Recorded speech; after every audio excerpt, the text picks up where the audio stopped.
सितंबर test, mid term exam या बोले तो हाफ ईयरली एग्जाम हर स्कूल में स्टार्ट होने ही वाले हैं और उसके लिए एक अच्छी तैयारी की बहुत जरूरत है। इस टाइम हमें क्लास 10th वालों को क्लास 10 समझ नहीं होती है, 11 12 तो खैर वैसे ही बेचारे परेशान ही रहते हैं।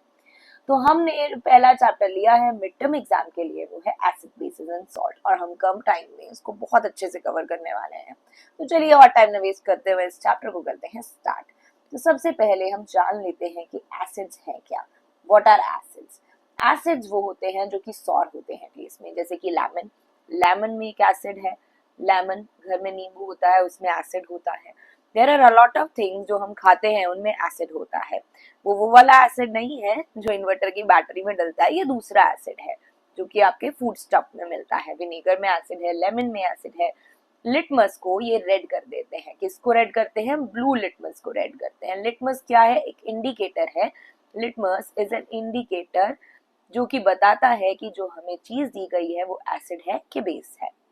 इंडिकेटर है और ये एक नेचुरल इंडिकेटर है। नेचुरल इंडिकेटर का मतलब जो कि नेचुरली एक प्लांट से एक्सट्रैक्ट किया जाता है। एसिड को पानी में डालते ही वो H पॉजिटिव आयॉन्स जो हैं देते हैं, डिसोसिएट होते हैं H पॉजिटिव आयॉन में। फॉर एग्जांपल मैं HCl ले लूं, HCl को आप वाटर में डालोगे तो ये H पॉजिटिव और Cl नेगेटिव आयॉन देगा क्योंकि ये एसिड है। इसी तरीके से सारे एसिड जो हैं H पॉजिटिव आयॉन्स जो हैं देंगे। ये एक डेफिनेशन है, जरूरी नहीं कि जो चीज H पॉजिटिव आयॉन्स ना दे वो एसिड नहीं है, कई बार ऐसा नहीं होता।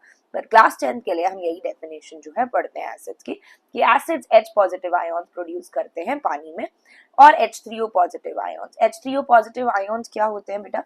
वही H पॉजिटिव आयॉन्स जो हम एसिड प्रोड्यूस करता है वही पानी के साथ कंबाइन करके क्या बना देता है? H3O positive. वही पानी के साथ कंबाइन करके H3O पॉजिटिव बना देता है। ठीक है, तो ये हो गए हमारे हाइड्रोजन आयॉन्स। H पॉजिटिव को हम कहते हैं हाइड्रोजन आयॉन्स और H3O पॉजिटिव को हम कहते हैं हाइड्रोनियम आयॉन्स। तो एसिड के बारे में हमने देख लिया है कि खट्टे होते हैं, मतलब सौर होते हैं, और ब्लू लिटमस को क्या करते हैं? रेड करते हैं, और हाइड्रोजन आयन और या फिर हाइड्रोनियम आयन वाटर में प्रोड्यूस करते हैं। तो चलिए अब बेसिस के बारे में थोड़ा सा जो है हम जान लेते हैं। बेसिस बिटर होते हैं टेस्ट में। अगर कभी फेस वॉश करते टाइम गलती से आपके मुंह में सोप चला जाए तो आपको बिटर लगता है, कड़वा लगता है, क्योंकि उसमें क्या होता है? बेस होता है। सोप में हमारे पास क्या है? बेस है, and bases are bitter in taste, that is why हमें क्या लगता है? यहाँ पे कड़वाहट लगती है। सोपी टू टच, बेसिस को अगर हम हाथ लगाते हैं तो सोपी मतलब हमें साबुन जैसा फील होता है वहां पे। रेड लिटमस को बेस क्या कर देते हैं? Blue. Red litmus, again acids के केस में हमने ब्लू लिटमस की बात की थी, बेस के केस में हम रेड लिटमस लेते हैं। तो रेड लिटमस को क्या करते हैं? ब्लू। जैसे कि acids H positive ions produce करते हैं, बेस जो है OH नेगेटिव आयॉन्स जो है प्रोड्यूस करते हैं पानी में। जैसे एक बेस हम ले लेते हैं NaOH। अगर NaOH को मैं ब्रेक करूं तो किस में टूटेगा? Na positive plus OH negative में, क्योंकि ये एक बेस है। सिमिलरली हमारे पास KOH किस में टूटेगा? K positive plus OH negative, क्योंकि ये भी क्या है? एक बेस है। अब हम बात करते हैं इंडिकेटर्स की। इंडिकेटर्स हमारे पास दो टाइप के हैं। सबसे पहले है हमारे पास कलर बेस्ड इंडिकेटर्स, जो कि एसिड में अलग कलर देते हैं और बेस में अलग कलर देते हैं। कलर बेस्ड इंडिकेटर्स जो कि एसिड और बेस में अलग अलग कलर्स देते हैं। तो हम देख लेते हैं लिटमस, जैसे कि हमने पहले भी बात किया। ब्लू लिटमस एसिड में क्या हो जाता है? रेड। आप डेंजर से याद रख सकते हो, एसिड डेंजर होता है तो ब्लू को क्या कर देता है? रेड। और बेस में इसमें कोई फर्क नहीं पड़ता। रेड लिटमस एसिड में कोई चेंज नहीं है और बेस में ब्लू हो जाता है। फिनोफ्थलीन एक सिंथेटिक इंडिकेटर है। सिंथेटिक मतलब मैन मेड इंडिकेटर हो गया ये। सिंथेटिक इंडिकेटर जो नेचुरली आप ऑब्टेन नहीं कर रहे, किसी प्लांट से ऑब्टेन नहीं कर रहे, सिंथेटिक तरीके से हमें ये मिल रहा है। और ये क्या है? हमारे नेचुरल इंडिकेटर है। Litmus is a natural indicator. Litmus is a natural indicator. उसके बाद हमारे पास है methyl orange, again synthetic indicator है। ये भी एक सिंथेटिक इंडिकेटर है। मिथाइल ऑरेंज भी एक सिंथेटिक इंडिकेटर है। और टर्मरिक हमारी जो हल्दी है वो नेचुरल इंडिकेटर है। तो एक बार हम फिर से बात करते हैं लिटमस की, कि अगर हम बात करें ब्लू लिटमस की तो वो रेड हो जाता है एसिडिक मीडियम में। रेड लिटमस पे कोई फर्क नहीं पड़ता, वो हमारा जो है रेड लिटमस जो है हमारा वो ब्लू हो जाता है। बेसिक में, एसिडिक में उसमें कोई फर्क नहीं पड़ता। रेड लिटमस के अंदर हमारा कोई फर्क नहीं पड़ता। जो हमारा ब्लू लिटमस है वो रेड हो जाता है एसिडिक मीडियम में। मिथाइल ऑरेंज, हमने चाकू के ऊपर मिथाइल ऑरेंज लगा दिया और रेड कलर आ गया। चाकू पे मिथाइल ऑरेंज लगा दिया और रेड कलर आ गया। नींबू को काटते टाइम तो मिथाइल ऑरेंज था, वो कोई प्रॉब्लम नहीं है वहां पे, वो मिथाइल ऑरेंज है। मिथाइल ऑरेंज एसिड के कांटेक्ट में आते ही रेड कलर देता है और बेस के कांटेक्ट में आते ही येलो कलर देता है। अब बात करते हैं हल्दी की।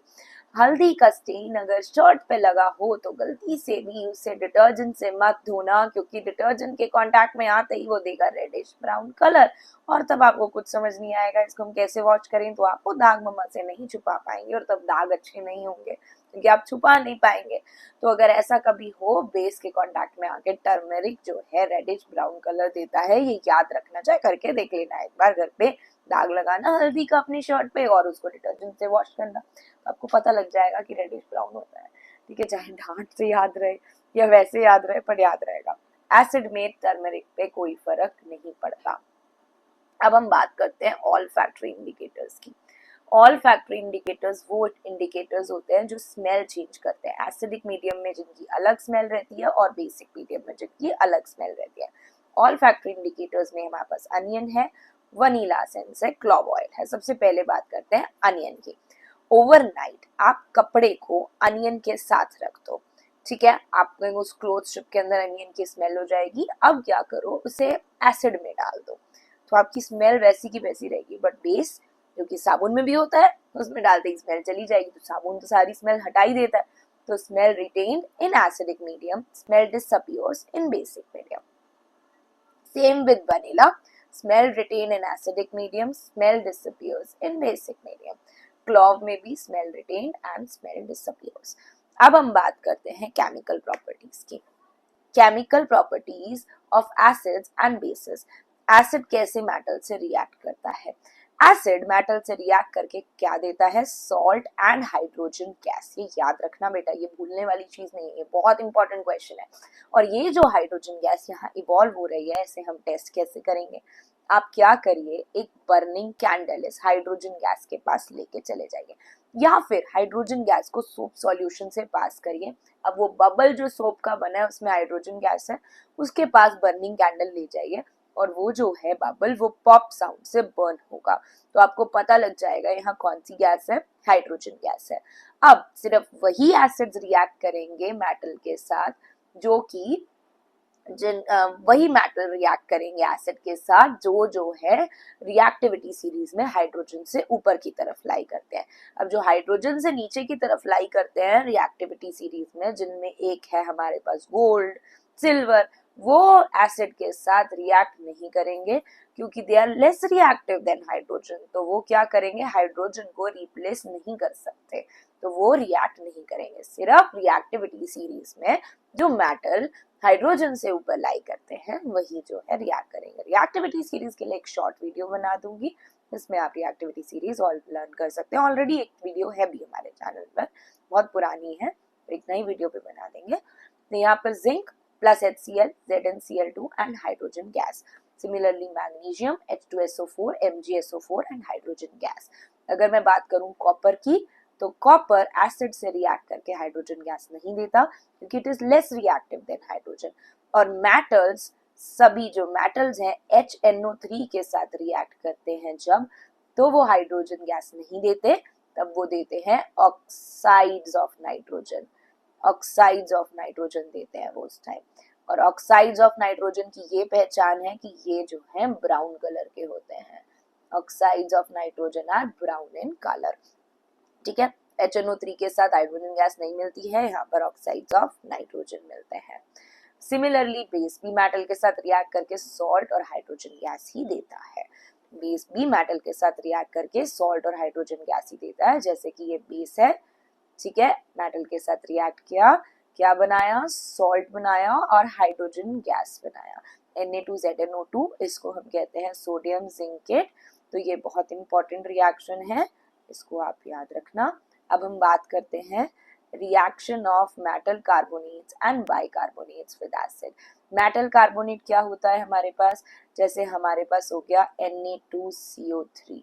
मेटल बाइकार्बोनेट क्या होता है, NaHCO3। NaHCO3 is a metal bicarbonate, जिसे हम सोडियम हाइड्रोजन कार्बोनेट भी कहते हैं और हम इसी को बेकिंग सोडा भी कहते हैं। क्या कहते हैं बेटा, बेकिंग सोडा। जब ये रिएक्ट करते हैं ना एसिड के साथ तो सॉल्ट बनता है, कार्बन डाइऑक्साइड गैस रिलीज होती है और वाटर बनता है। सॉल्ट, कार्बन डाइऑक्साइड गैस और वाटर। अब यहाँ पर जो गैस रिलीज हुई है वो है CO2। CO2 को भी हम टेस्ट कर सकते हैं जस्ट लाइक हाइड्रोजन, बट वैसा टेस्ट नहीं है, मतलब हाइड्रोजन को आप टेस्ट कर सकते हो, इसको भी आप टेस्ट कर सकते हो। इस चैप्टर में ये दोनों गैसेस के टेस्ट आपको पता होना चाहिए। CO2 का टेस्ट है turns lime water milky. Lime water को ये मिल्की टर्न कर देता है। लाइम वाटर है हमारा calcium hydroxide. Calcium hydroxide is lime water. इसको हमने कार्बन डाइऑक्साइड से पास किया तो कैल्शियम कार्बोनेट बन गया और वाटर बन गया। Calcium carbonate is the formula for chalk, limestone. पत्थर का भी यही फॉर्मूला है, ठीक है, मार्बल का भी मतलब यही फॉर्मूला है। तो ये जब आएगा ना पानी में नीचे तो मिल्कीनेस आ जाएगी पानी के अंदर, तो हमें लग जाएगा कि यहाँ पर कौन सी गैस लिबरेट हुई है, CO2 थ्रू लाइम वाटर। तो ये क्या करेगा, टर्न्स लाइम वाटर मिल्की। अगर हम एक्सेस ऑफ कार्बन डाइऑक्साइड पास करते जाएं, रुके ही नहीं, तो अल्टीमेटली हमारे पास कैल्शियम हाइड्रोजन कार्बोनेट बन जाता है और ये वाटर सॉल्युबल है। Calcium hydrogen carbonate is water soluble. Because it is water soluble तो हमारे पास क्या होगा, यहाँ पर मिल्कीनेस जो है खत्म हो जाएगी। तो यहाँ से एक इम्पॉर्टेंट क्वेश्चन बन सकता है इसके टेस्ट से कि मिल्कीनेस डिसअपियर क्यों होती है, मिल्कीनेस अपीयर क्यों होती है, कार्बन डाइऑक्साइड का टेस्ट क्या है। तो these are one of the very important question which can be asked from this topic, ठीक है। उसके बाद हमारे पास आता है, ये हमने रिएक्शंस लिख दी। Na2CO3 को HCl के साथ रिएक्ट किया, NaCl, CO2 and H2O। Similarly sodium bicarbonate, फिर से बोल रही हूँ, यही बेकिंग सोडा है, यही सोडियम हाइड्रोजन कार्बोनेट भी है, इसको भी आप एसिड के साथ रिएक्ट करेंगे तो हमारे पास फिर से CO2, सॉल्ट एंड वाटर ही बनेगा, ठीक है। उसके बाद हम बात करते हैं एसिड बेस रिएक्शन की। तो ये है हमारी neutralisation reaction. Whenever acid base reacts तो क्या बनता है, सॉल्ट एंड वाटर। अब अगर स्ट्रॉन्ग एसिड है, वीक बेस है, तो हमारा सॉल्ट जो होगा एसिडिक होगा। वीक बेस है और स्ट्रॉन्ग एसिड है, एसिडिक सॉल्ट। स्ट्रॉन्ग बेस है, वीक एसिड है, बेसिक सॉल्ट। और दोनों बराबर के हैं तो न्यूट्रल सॉल्ट। अब यहाँ पर हमने दोनों बराबर के ले लिए, एसिड भी स्ट्रॉन्ग है और हमारा बेस भी स्ट्रॉन्ग है, तो हमारा सॉल्ट क्या हुआ, न्यूट्रल हुआ, ठीक है। अब हम बात करते हैं मेटल ऑक्साइड जब एसिड के साथ रिएक्ट करते हैं तो क्या होता है। मेटल ऑक्साइड जब एसिड के साथ रिएक्ट करते हैं, मेटल ऑक्साइड का खुद का नेचर जो होता है वो बेसिक होता है। Metal oxides are basic in nature. जब भी कोई बेसिक चीज एसिड के साथ रिएक्ट करेगी तो क्या बनाएगी, सॉल्ट और वाटर, ऑफ कोर्स। तो यहाँ पर हमने मेटल ऑक्साइड लिया, उसके साथ कोई एसिड लिया और क्या बना, सॉल्ट एंड वाटर। उसके बाद हम नेक्स्ट टॉपिक पे आते हैं। अगेन हमारा metal oxide whenever it reacts with an acid it forms salt and water. Metal oxides are basic in nature. उसके बाद हमारे पास आते हैं non metallic oxides with bases. Non metallic oxides आपने कभी सुना है, एनवायरनमेंट बहुत ज्यादा पॉल्यूटेड है, पॉल्यूटेंट ज्यादा है हमारे एनवायरनमेंट में, तो मतलब पॉल्यूटेंट का बेसिक नेचर, पॉल्यूटेंट्स कौन से होते हैं, ऑक्साइड्स, आपके सल्फर ऑक्साइड जो है ये पॉल्यूटेंट्स होते हैं। तो वो इनका बेसिक नेचर एसिडिक होता है, क्योंकि अगर रेन वाटर उससे कंबाइन हो रहा है तो रेन एसिडिक हो रही है, तो मतलब पॉल्यूटेंट्स का बेसिक नेचर क्या है, दिया एसिडिक। तो non metallic oxide plus base gives us salt and water. तो हमने यहाँ पे नॉन मेटालिक ऑक्साइड ले लिया which is carbon dioxide, base ले लिया calcium hydroxide gives us salt and water. Similarly हमने SO2 भी ले लिया, उसके साथ भी अगर हमें NaOH रिएक्ट करें तो हमें क्या मिल रहा है, सॉल्ट और वाटर। तो यानी कि हमें नॉन मेटालिक ऑक्साइड्स को हम एसिडिक कहेंगे। अब एसिड और बेस में कॉमन क्या है, acids H positive ions release करते हैं जैसा कि हमने देखा, bases OH negative ions release करते हैं। एसिड और बेसिस दोनों ही अपनी प्रॉपर्टी पानी में शो करते हैं। स्ट्रॉन्ग एसिड है तो कंप्लीटली पानी में डिसोसिएट हो जाएगा, और स्ट्रॉन्ग बेस है तो वो भी पानी में डिसोसिएट हो जाएंगे। और स्ट्रॉन्ग बेसिस को एल्कलीज कहते हैं, और वो वाटर सॉल्यूबल बेसिस है। एल्कलीज आर वाटर सॉल्यूबल, जिसमें से हमारे पास दो ही है, NaOH एंड KOH। अब नेक्स्ट हम बात करते हैं एसिड और बेस को। हम जानते हैं कि कौन सा एसिड स्ट्रॉन्ग है और कौन सा बेस स्ट्रॉन्ग है पीएच स्केल से। पीएच अगर लेस देन 7 है तो एसिडिक हो गई। पीएच स्केल हमारे पास एक ऐसा स्केल होता है जो कि हमारा रेंज करता है 0 to 14 पे।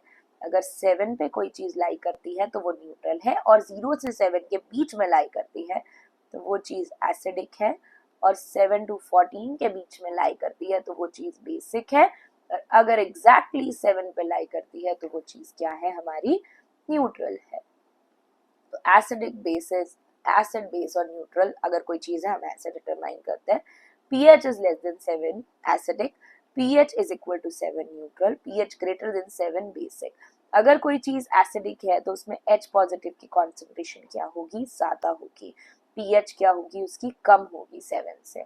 और अगर कोई चीज बेसिक है तो उसमें OH नेगेटिव की कॉन्सेंट्रेशन ज्यादा होगी, उसकी pH क्या होगी, ज्यादा होगी, अबव 7 होगी उसकी pH। तो अब pH हमारी लाइफ में कैसे इंपॉर्टेंट है, importance of pH in our daily life. अगर हम कुछ स्पाइसी खा लें या ओवर ईटिंग कर लें तो उस टाइम हमारे स्टमक में एक एसिड प्रेजेंट होता है, उसका नाम है HCl। यह है hydrochloric acid which is present in our stomach. तो इसका लेवल बढ़ जाता है। अब स्टमक में हमारे आसपास स्टमक की एक लाइनिंग होती है म्यूकस नाम की, जो हमारे स्टमक को HCl के इफेक्ट से बचाती है, बट हमारी फूड पाइप में वो लाइनिंग नहीं है।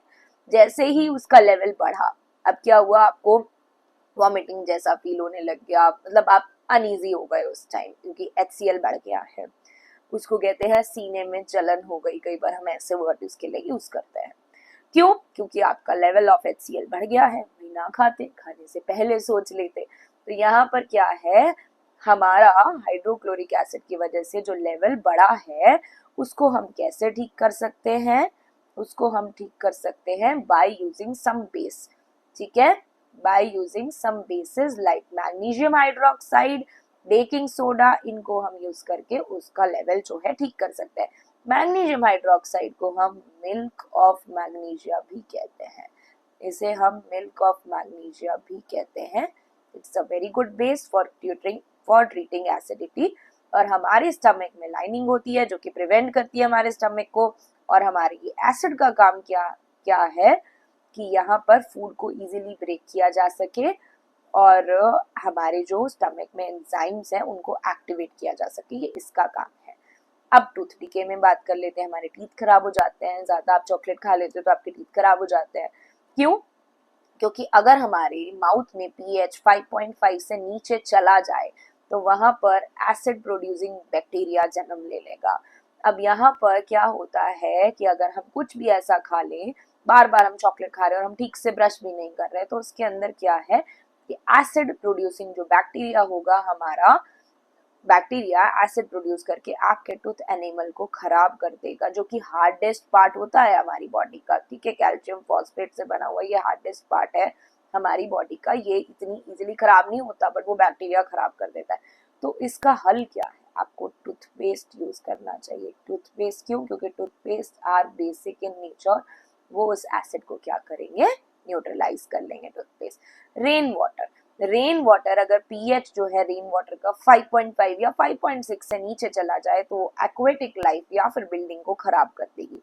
अब यहाँ पर क्या है, क्योंकि वही पानी में जाएगी, रिवर जो आपकी रिवर में वही रेन जाएगी, उसी का पानी जाएगा, तो उसकी वजह से pH लोअर हो जाएगा और आपका जो एक्वेटिक लाइफ का सर्वाइवल होगा वो डिफिकल्ट हो जाएगा। इसके साथ साथ बिल्डिंग्स के स्ट्रक्चर वगैरह को भी वो अच्छे से डैमेज कर देगी। तो ये एसिड रेन जो है बिल्डिंग, मॉन्यूमेंट्स, बहुत चीजें जो है, स्टोन, मेटल, बहुत चीजें जो है डैमेज कर सकती है। सॉइल हेल्थ, देखो सॉइल का भी ना एक पर्टिकुलर पीएच होता है, जो कि पीएच होना जरूरी है for the growth of crops. उन क्रॉप्स की ग्रोथ के लिए वो पर्टिकुलर पीएच होना जरूरी है सॉइल का, अदरवाइज प्लांट ग्रो नहीं करेंगे। तो यहाँ पर बेस्ट जो रेंज है वो है 6 to 7 प्लांट की ग्रोथ के लिए। स्लाइटली एसिडिक कंडीशन होती है, वैसे हर सॉइल की अपनी अपनी कंडीशन होती है, तो सॉइल की प्रॉपर पीएच होना बहुत जरूरी है for proper growth of the crops. अब नेक्स्ट आता है हमारे पास, हमने पढ़ लिया एसिड बेस और उनको कैसे हम डिटेक्ट कर सकते हैं, उनको पता कैसे सकते हैं कि हमारा कौन सा एसिड स्ट्रांग है और कौन सा बेस स्ट्रांग है, ये सब हम पढ़ चुके हैं। अब हम पढ़ने वाले हैं सॉल्ट्स, जो कि एसिड और बेस से मिलके बनते हैं, एसिड और बेस की न्यूट्रलाइजेशन से बनते हैं। तो सॉल्ट्स के अंदर हमारे पास सबसे पहले है न्यूट्रल सॉल्ट, जो कि स्ट्रॉन्ग एसिड और स्ट्रॉन्ग बेस से बनता है, जिसका पीएच है 7। अब आते हैं हम एसिडिक सॉल्ट की तरफ, जो कि एसिड स्ट्रॉन्ग है और बेस वीक है। अगर बेसिक सॉल्ट करें तो वीक एसिड और स्ट्रॉन्ग बेस। तो ये हो गया हमारा सॉल्ट्स की कैटेगरी। न्यूट्रल सॉल्ट अगर मैं बात करूं NaOH और किससे बना है हमारा HCl से, तो न्यूट्रल सॉल्ट। अगर मैं यहाँ पर वीक बेस ले लूं, वीक बेस आप ले लीजिए जिंक हाइड्रोक्साइड, जिंक हाइड्रोक्साइड ले लीजिए, जिंक हाइड्रोक्साइड के साथ आप HCl ले लीजिए, तो ये आपका हो जाएगा एसिडिक सॉल्ट। वीक एसिड ले लीजिए आप, वीक बेस में आप NH4OH भी ले सकते हैं, NH4OH भी ले सकते हैं, ठीक है। वीक एसिड में आप ले लीजिए CH3COOH, जो कि हमारा एसिटिक एसिड होता है। स्ट्रॉन्ग बेस में आप ले लीजिए NaOH। इनसे बना हुआ सॉल्ट हमारा बेसिक सॉल्ट होगा। तो सॉल्ट हमारे 3 टाइप के हैं, न्यूट्रल, एसिडिक एंड बेसिक। उसके बाद हमारे पास आता है acidic, basic and neutral salts की रिएक्शन देख लीजिए। स्ट्रॉन्ग एसिड हमारा HCl है, यहाँ पे स्ट्रॉन्ग बेस NaOH है, स्ट्रॉन्ग एसिड HCl है, वीक बेस हमारा NH4OH है। वीक एसिड एसिटिक एसिड है, स्ट्रॉन्ग बेस ले लिया, वीक एसिड ले लिया और यहाँ पर वीक बेस ले लिया, तब भी सॉल्ट क्या है, न्यूट्रल है, क्योंकि दोनों ही बेचारे वीक हैं तो क्या ही होगा, दोनों एक दूसरे को कहेंगे चल ठीक है न्यूट्रलाइज ही हो जाते हैं। अब हमारे पास sodium hydroxide, chemicals from common salt. Common salt यानी कि NaCl, इससे हम क्या क्या केमिकल बना सकते हैं। सोडियम हाइड्रोक्साइड एक सबसे इम्पोर्टेंट जो है केमिकल है, हम इससे बना सकते हैं। तो हम ये एपरेटस देखते हैं। यहाँ पे हमने क्या किया बेटा, यहाँ पे हमने ब्राइन डाला, इधर हमने यहाँ से ब्राइन डाला। ब्राइन क्या होता है हमारा, ये बहुत ध्यान से पढ़ना, ये बार बार आने वाला क्वेश्चन है बोर्ड्स में। NaCl और वाटर को हम क्या कहते हैं, ब्राइन, ठीक है, इसे कहते हैं ब्राइन। ब्राइन हमने यहाँ से डाल दिया। अब यहाँ पर जाके NaCl के आयॉन्स है Na positive plus Cl negative, और वहीं वाटर के आयॉन्स है H positive plus OH negative. तो यहाँ पर हमारे पास this is cathode, cathode and this is anode and this is cathode. Cathode is negatively charged and anode is positively charged.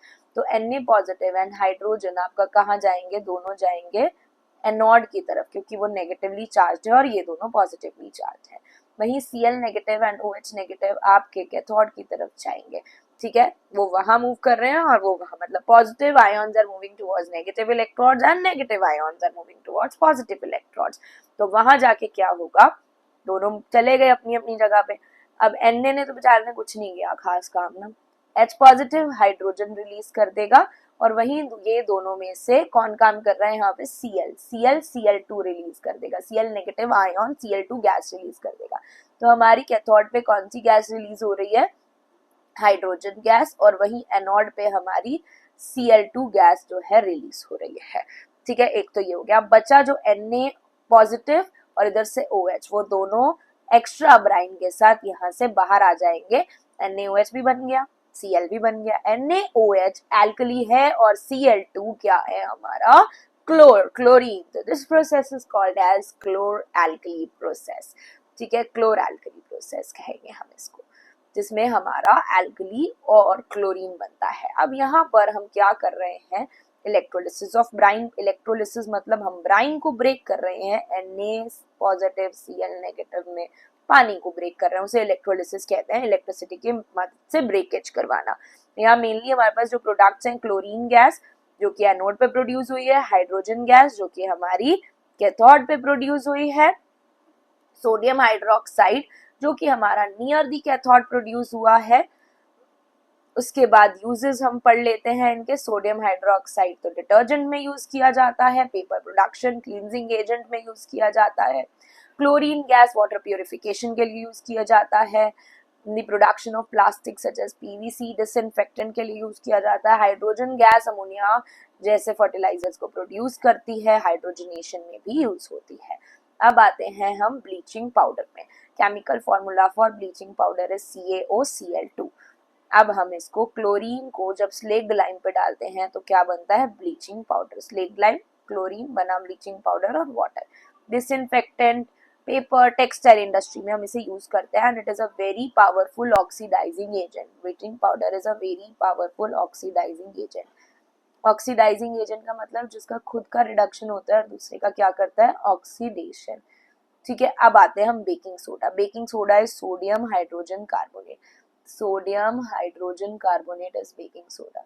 Sodium hydrogen carbonate, ये है हमारा बेकिंग सोडा। ठीक है, पीछे आया था ना ये सोडियम हाइड्रोजन कार्बोनेट, जब हमने रिएक्शन देखा था सोडियम हाइड्रोजन कार्बोनेट और सोडियम कार्बोनेट का किसके साथ, एसिड के साथ। कौन सी गैस प्रोड्यूस हुई, CO2। क्या टेस्ट है, लाइम वाटर मिल्की। ठीक है, ये माइल्ड बेस है, एंटासिड में यूज करते हैं। जब हम इसे तोड़ते हैं तो हमारा सोडियम कार्बोनेट बनता है, कार्बन डाइऑक्साइड बनता है और वाटर। ये वाला जो रिएक्शन है बेकिंग सोडा केक में भी डाला जाता है, क्योंकि केक में जाके हीट होने की वजह से कौन सा गैस प्रोड्यूस कर देगा, कार्बन डाइऑक्साइड गैस, जिसकी वजह से केक में फ्लफीनेस आती है, सॉफ्टनेस आती है। अब हम बात करते हैं वॉशिंग सोडा की। वॉशिंग सोडा में 10 मॉलिक्यूल्स H2O के अटैच्ड है।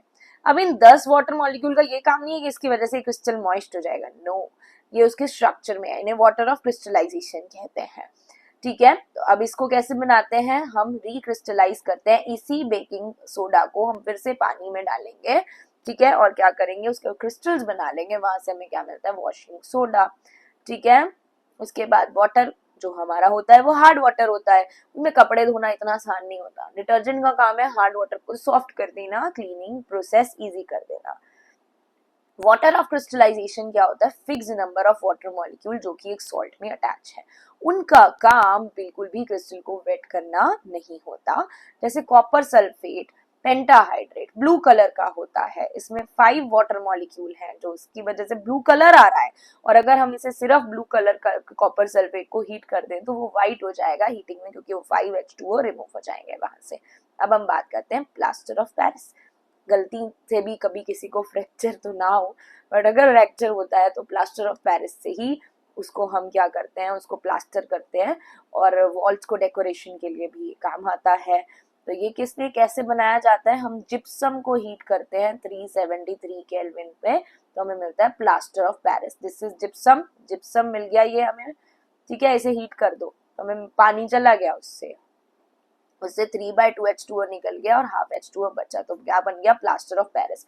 और अगर मैं इस प्लास्टर ऑफ पेरिस के अंदर CaSO4 डॉट हाफ H2O के अंदर 1.5 H2O और डाल दूं, 1.5 H2O और डाल दूं, तो हमें वापस से क्या मिल जाएगा, gypsum. We will get back gypsum. ठीक है, तो ये हमारी प्लास्टर ऑफ पेरिस की रिएक्शन है। उसके बाद हम समराइज कर लेते हैं हमारे पूरे चैप्टर को, हमने क्या क्या पढ़ा। एसिड और मेटल रिएक्ट करते हैं, सॉल्ट और हाइड्रोजन गैस देते हैं। बेस और मेटल रिएक्ट करते हैं, सॉल्ट और हाइड्रोजन गैस देते हैं। एसिड और मेटल कार्बोनेट रिएक्ट करते हैं, तो कौन सी गैस है, CO2। CO2 turns lime water milky, और ये क्या है, पॉप साउंड, पॉप साउंड वाली gas. Soap bubble soap solution से पास करेंगे, कैंडल ले जाएंगे पास, तो ये पॉप साउंड देगा। Turns lime water milky, turns lime water milky, turns lime water milky। उसके बाद एसिड और बेस सॉल्ट वाटर, हमें पता ही है, मेटल ऑक्साइड को एसिड के साथ रिएक्ट करो, सॉल्ट और वाटर देता है। नॉन मेटालिक ऑक्साइड को बेस के साथ रिएक्ट करो, सॉल्ट और वाटर। NaCl का इलेक्ट्रोलिसिस यानी कि ब्राइन का इलेक्ट्रोलिसिस क्या देता है, NaOH and Cl2 hydrogen gas. इस प्रोसेस को हम क्लोरल्कली प्रोसेस कहते हैं। आई होप आपको चैप्टर एकदम क्रिस्टल क्लियर हो गया होगा। ऐसी और बहुत सारी वीडियोस के लिए अगर आपने हमारे चैनल को सब्सक्राइब नहीं किया है तो पहले कर लीजिए सब्सक्राइब। ऐसी बहुत सारी वीडियोस अपलोड होती रहेंगी, बहुत सारे इंपॉर्टेंट क्वेश्चंस भी आपको इस चैनल पे मिलेंगे, और बहुत सारी CBSE से रिलेटेड लेटेस्ट न्यूज भी आपको पता लगती रहेगी। All the best for your mid term exams.